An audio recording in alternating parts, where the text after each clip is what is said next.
waiting period. So na-I point ana sa atong kinabuhi mga igsoon nga maka-experience kita og ingon ana for some reasons. Amen. So, this time, atong isgutan kining spiritual plateau. Ito may na-plateau dali sa balay. Kitang tagal na, but this is different. When we say plateau, mo ni siya ang point mga igsoon sa atong kinabuhi that it seems like nothing is happening. Murag wala na hitabo. Sa may ka ng significant nga nahitabo sa imong kinabuhi karon. Naa ba? Well, sometimes ang atong kinabuhi mga igsoon, ang experiences nato fluctuating. Usahay na ay nindot nga hitabo, usahay pagkaugma, dili, bagsak, sunod, nindot na po, pagkahuman, bagsak na po. Mura siya heartbeat ba? Nga pataas, pababa, pataas, pababa. Pero naapoy point mga igsoon that it seems like nothing is really happening. Straight lang siya. Ang imong expect pataas ka, but then it seems like straight ra ang dagan sa imong kinabuhi na parang walang nangyari. That is what we call plateau. Sa spiritual growth or progress, ang plateau, it refers to a period during which there is little, narag gamay, maybe 1 inch, or no visible improvement. Wala improvement. Nag-aampo man ko, but it seems like there is no improvement. Nag-aampo man ko, pero murag, wala'y nahitabo sa akong mga pag-ampo, sa akong mga mahal sa kinabuhi. To the point that you are weary already. To the point nga, kapuyo na ka. Kaya nga no, nagsige na ang-ampo, but wala kay nakita ng visible results. That is spiritual plateau. So, muna siya og stagnation, no? Nga kung saan nihunong ang tanan, even though consistent ka na nagabuhat towards your goal. Tama tayo goal as Christian, right? Ang atong goal mga igsoon is to reach the desire of the Lord Jesus Christ for us.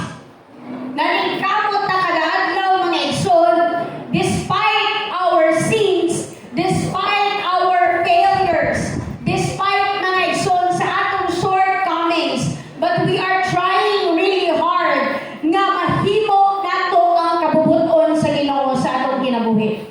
But sometimes, wala tayong makita na improvement. Or kung naaman, dili visible. Kaya nga naman, gamay raman kaayo. But we have to understand nga kinahanglan kita mo undergo ni nga point sa atong kinabuhi. Especially in the spiritual aspect. Now today, atong isgutan ang characteristics niining gitawag na plateau. Kay maybe we are experiencing this at the very moment. Una mga igsoon, you will have lack of visible progress. Giingon na nako kagaina, ang spiritual plateau, or even if dili spiritual, maingon ta nga financial, or maingon ta nga physical, or maingon ta nga in other aspects sa atong kinabuhi, apply lang ninato sa spiritual. Spiritual mga igsoon, wala kayo makita nga visible progress. Bisan og naningkamot ka. Bisan naningkamot ka sa imong trabaho, or ma-promote ka, but then it seems like nothing is happening. So, that is what we call plateau. Ang characteristic ni mga igsoon nga despite sa imong efforts, gibuhos na nimo ang tanan in terms sa spiritual. Pero, unsa man, walay noticeable changes or improvements kay imong nakita. Kaya naman, this is part. This is part of our spiritual aspect. Dili man sa kanang panahon mga igsoon. kanang dasig, no? Dahil mga panahon that you really have to seek for the Lord. Kung napoy panahon, mga igsoon na, dili mo siya kinahanglan na, kung bang muabot ra siya, ma-feel na mo siya mga igsoon, pero na panahon that you have to seek for it. Kaya nga naman, that is part of being a Christian kasi ang Kristohanon, mga igsoon, kinabuhin natin, it's a two-way process. Dili lang kay si Jesus lang, ang maling kamot para sa ato, but we also have to work, mga igsoon, para i-reach out ang atong buhay na Diyos. So, in Galatians chapter 6 verse 9, we have to understand na namin mga points sa atong kinabuhi nga moabot kita sa inyong aning mga igsoon. Galatians chapter 6 verse 9, let us not become weary in doing good. Kaya nga naman, grabe sila makubuhan ani og matalo. Gibuhat naman ako ang pagkamatalo. Pero manang wala may ibalik sa ako nga matarong pod. Ganun wala may ibalik sa ako nga kaayo. But in Galatians, kaingon diri, let us not become weary in doing good. Dili kita managtaka sa pagbuhat og maayo kaysa nahaigo nga panahon kita magaani kung kita dili magakaluya. It is very understandable. Nga moabot gyud ta sa point according to Apostle Paul in the book of Galatians nga maluya ta. Ang paniingon si Paul, ayaw kaluya. Kaya nga no, wala pa ang insakto nga panahon. Kaya kung kagaya na during our devotional, share ni Ivy nga, dapat siya sa point nga she wants to stop na. Niabot siya sa point kay pila na ko, mga 10 years. Dili, 10 years now, I know. Pero tinuod na, kinsa may dili kapuyon. Kinsa man dili kapuyon, be? Kung kanunay na lang ka nagpasan o 50 kilos, okay, nagbukas. Kung problema, kaganahan siguro ka bugas ka rin tayo kung pasanon, butangin mo sa mong balay, pero may. Kaya ibig sabihin, dagaya kanunay ang panalangin, pero dili, problema ang dipasan. Kinsa dili ka po yun. Pero according to Apostle Paul, dili kita managtaka sa pagbuhat sa pagkakayo. So as you are doing good, do not stop until something happens. Because gi-assure din ang verse ni Apostle Paul, kung dili ta maluya, naagyo'y panahon nga moabot na. We just have to wait and keep on doing good. Pero sa ayong good, kapuyon ta, dili! Hindi ako magpakita o pagkamaayo. Kaya tanan yung mga nasa akong palibot, dili maayo. No, that is not the response mga igsoon sa usa ka Kristohanon. Kaya ang usa ka Kristohanon will always have a right response in every negative situation.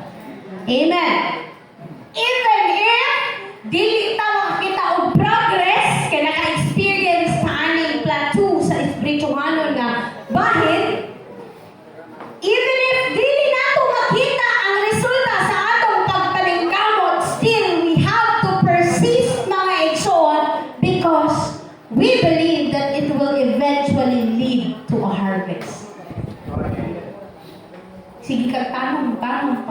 Saan na yan? Kung kitanong, sige lang magkanoon sa ilaga. Pero wala tinapot kaniya undang sa pagtanong. Di ba, abot na ang panahon that you will have a good harvest. Pero kung umuundang ka, dito na tutaman. Sa point, sa imong testimony nga nagtanong ko, gikaon ra sa ika. Stop na lang yung testimony. Pero because you continue on sowing, may continue ka sa pagtanong, abot dahil ka sa point that you share the testimony na kaani ko kay nagpadayon ko sa pagtanong. Hindi na muna kung ito dili na ito makita ang testimony na dapat na ito makita. Tungod kay mauna ang kabubuton sa Ginoo dili ka na ito. Ikaduha, spiritual plateau is the moment when we experience frustration and discouragement. ma-frustrate na ka, ma-discourage na ka, because you're doing everything according to the will of God, but you are not seeing any visible result. Nga amo yun ta sa inyo nga mga point mga igsoon. Hindi na period mga igsoon, ngunit siyang period na ang imong hard work walay results. Ngunit siya mga igsoon, ang kanabang point sa imong kinabuhi na kung saan imo nang gibuhat ang tanan, gibuhos na imong energy ba? Sister Vanessa, you're doing everything that you can sa tawunon na bahin para lamang mag-resulta into something that you desire. Pero wala din mo nakita. But then, and then, it will lead you to frustrations. That will lead you to discouragements. Pero mga igsoon, naay rason ang tanan. Amen? Psalms chapter 42 verse 5. In Psalms chapter 42 verse 5, mabasa natin diyan, why my soul are you downcast? Why so disturbed within me? Put your hope in God, for I will yet praise Him, my Savior and my God. This is the question nga ang psalmist iyang gipangutangan sa iya kaugalingon nga nganong masubo man ka o kalag ko. Nga naman, na magpupot man ikaw, sunod ka na ako because frustrations and discouragements, makagubat din sila sa imuhang good thinking. Magkakaroon ka ng anxiety, ma-depress ka, because you did not reach your expectation. At kita niyo sa imong kaugalingon nga, nagibuhat na niyo ang tanan, pero wala na balik ang expectation nga imong expect. Apa na gingon ang salmista man igsoon sa Psalms, sa book of Psalms, ayaw ka gool, ano masubo man ka? He questioned himself. But instead, hope in the Lord, continue to praise Him, continue to sing for Him, and eventually, when the time is right, the Lord will make it happen. Dili lang tama yung nga, it's normal na maka-feel yung frustrations, but frustrations, dili lang diha mag-stop ang tanan. Sa discouragements, dili lang diha mag-stop ang tanan. Continue doing the will of the Lord. Amen. During times of discouragement, it is very important na atong ihatag ang tanan natong pagsalig diha sa atong buhi na Dios mga igsoon. Ang pagsalig sa plano niya sa atong kinabuhi. Because sometimes ang atong i-trust ang atong plan. Dili ang plano sa Ginoo. Now if dili matuman ang atong plan sa atong kaugalingon, that is where frustrations and discouragement come in. Musulod ya si frustrations and discouragement. But if we go to Lord, I trust in your plan. Lord, I trust in your ways and I put my trust and confidence in you. That is when hope comes in. Diha mo pasok ang paglaom. Ikatulo, we are a spiritual plateau that one of the characteristics is giginahanglan, persistence required. Nanginahanglan ta og persistence. Nanginahanglan ta mga igsoon og perseverance. Kini bitang pagkamalahot tayo. Mao man na siya. Kay dili man tanan tao kabalo mo lahutay. Amen. Tinuod na dili. Tinuod na. Kapoy kahanang, di ba, nahitao nga, kung sa tayo oras magkita, magkita taon niyang alas 5, nahay ko na lang alas 7 sa gabi, huwag paghihapon, nagpakita. Yung sa may dili mo, ma-frustrate, anak. No? So, continuing to persevere during spiritual plateau. Bisan kung wala kayo nakita nga visible result, pero nagpadayon ka. Giginahanglan na siya mga igsoon. Sa ingon anak nga moment sa imong kinabuhi. Kaya nga naman, ang breakthrough mo abot na siya after the face of endurance. Dili man moabot sa imo ang breakthrough kung undang ka in the middle of the testing. Dili moabot sa ato ang victory kung sa tunga-tunga sa dagan ni undang ka. So it really needs perseverance and persistence na ang imong focus kadtong imong goal, kadtong reward na naa dito sa unahan mo na imong focus. That's why kinahanglan yun nga mo-endure ka sa pain, mo-endure ka sa kapug-aton, mo-endure ka sa kakapoy, that even if wala kay nakita na resulta, still nagpadayon gihapon ka. Amen? Sa pagbuhat, sa kabubuton sa atong buhay nga Diyos ngayon sa James chapter 1 verse 4. Let perseverance finish its work, so that you may be mature and complete, not lacking anything.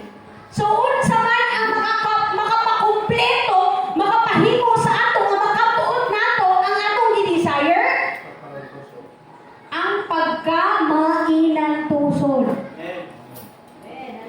Maulamang at kinahanglan ang pagka-mainang tusod, inyong tugutan sa higpit nga pagbuhat, aron ka mo mamahigpit ug masangkap nga walay makuna. Now, karon kaning kamot gihapon ta. Nag-persevere gihapon ta mga igsoon sa pagpakita sa atong best diha sa pagpangalagad sa atong buhay nga Dios, because we know dili pa kita ingon nga higpit.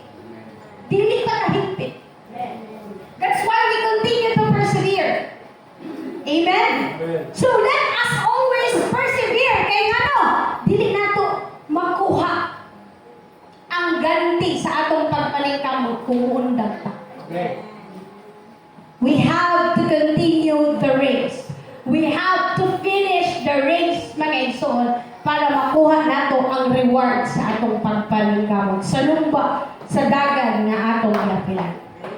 Perseverance through challenges will lead us to maturity and completeness in our faith. Sa mga times nga nag-experience na spiritual plateau, maupod yung mga times that something is happening within us. Dili na ito makita sa gawas, pero naay gi-work out ani sa sulod. It could be na 1 inch ra ang nahimong result sa imong grabe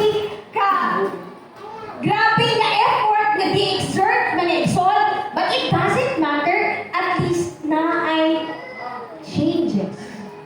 Bisan og ang iurog, ang talbang, ang pag-uswag, gamay na imong nakita, but it doesn't matter. As long as you persistently doing it, naayagit na siya dako nga resulta sa unahan. Amen. Ikaw pa, hidden growth. Mo na akong giingon that something invisible is happening. Invisible means dili na ito makita sa atong naked eye. But then, behind the scene, mga igsoon, na ay naitabo. While progress might not be immediately visible, na ay important internal development and foundational growth nga nakita po. It could be wala kay nakita sa gawas, but then nakita niyo sa imong kagalingon na kay improvement sa imong foundation sa espirituhanon na bahin, sa imong pagtuo, sa imong kinaiya, sa imong pamatasan na kay makita. No? Or kung wala pa magiging mga kwan, eventually will kamahala lahira ko 10 years ago sa ako karon. That is because of what you are experiencing sa spiritual na aspects. 2 Corinthians chapter 4 verse 16 to 17, nag-ingon diha, therefore we do not lose heart. Though outwardly we are wasting away.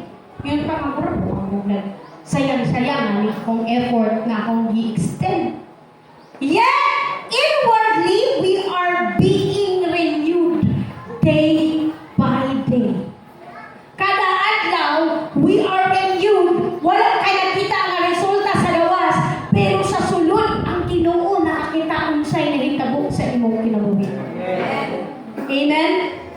For our life and momentary troubles are achieving for us an eternal glory that far outweighs them all. Amen? Ang kining troubles, kanang plateau, kanang moment na parang walang nangyari sa imong kinabuhi mga igsoon, but still you are doing what is right, what is good, and acceptable mga igsoon sa tubangan sa atong buhi nga Dios, that will bring us mga igsoon to eternal glory o dili na nimo to mahuna-hunaan ang tanang kalisod nga imo na experience. Kay mapulihan na siya mga igsoon o eternal glory. Amen?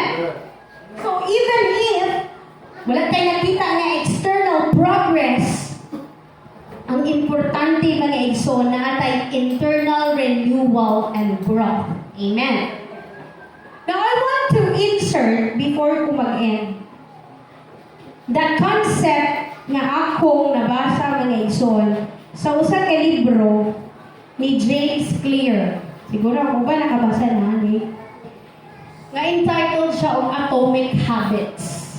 Sa iyang concept, na siya gi-share nga gitawag niya og plateau of latent potential.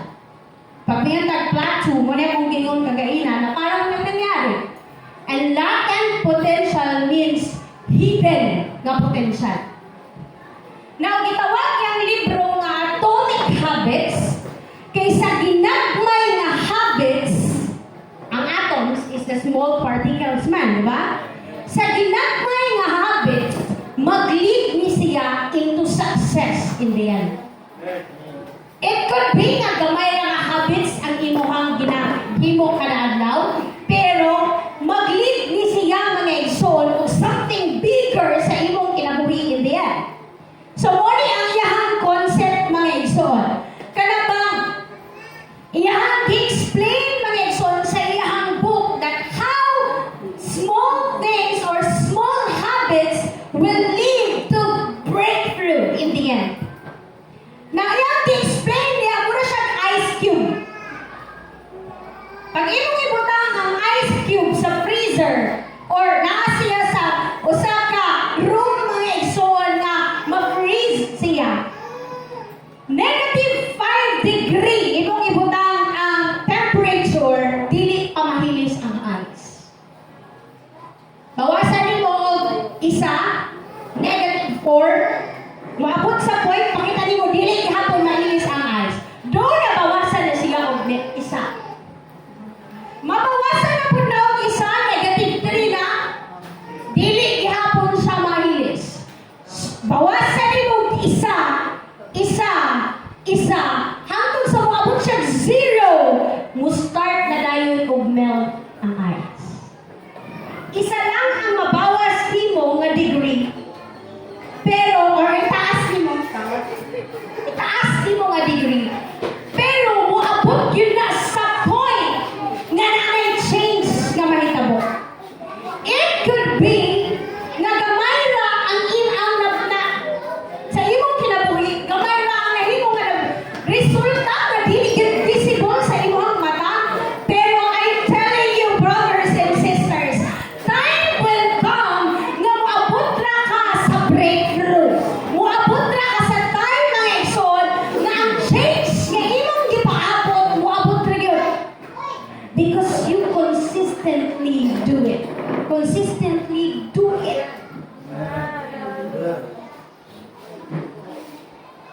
Naghimo kang pag-ampo. Wala gihapon na hitabo.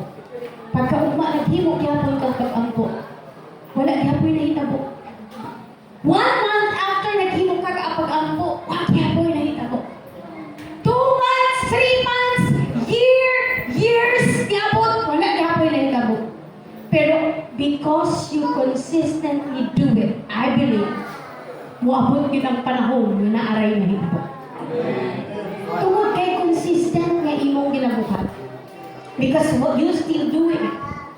Pero kung wala ka na release ang ice. Dahil na ito. Wala din mo melting na mahitabo. Wala changes na mahitabo. Si Auntie Ilma, nagbaligya siya og ice. Ang kanang liquid nga ice, siyang ibutang sa ref, mga igsoon. Tapos pagbutang niya sa ref, wala niya pataas ang freezing point sa ref. Mugahit-gahit ang ice. Dili. Kasi you're not doing something about it. Para mugahit ang ice. You have to do something para na ay mahitabo. Amen? Pero kung wala tayo ginabuhat, maghulat ka na kung kalusaran ang mahitabo, then nothing will really happen. O sa mga estudyante nga gusto niya mahimong successful. Gusto niya nga mahimong pasar siya sa iyang exam. Prior to the examination, madami na niyang ginawa.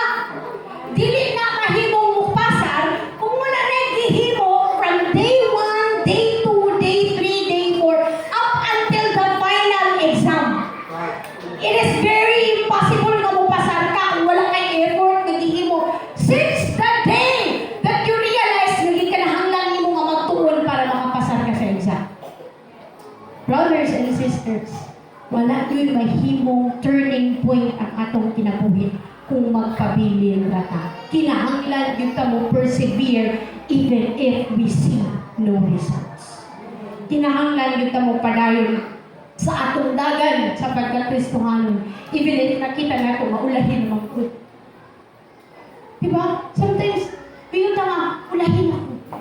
Asa naman ko sa race. Mura naman kong naa sa pinakainit, but as long as you continue running, as long as you persevere, I know and I believe, makuha ra nimo ang ganti nga imuhang gusto makuha. When we join the marathon, dili lang kay ang first, second, third rank makakuha og medal na naka-finish ka sa race. Tanan nga ni-join sa marathon nga nakaabot sa finish line will get the medal. Finisher. Ibig sabihin, nakahuman ka sa dagat. Pero katong ni Hunong, katong ni Ingkod na o wala na ni padayon sa pagdagan, dili sila makakuha sa medal na nakabutan dito finisher. Because along the way, they quit. Because they want to finish the race sa gusto nila kapanahon. It will not happen in our own time.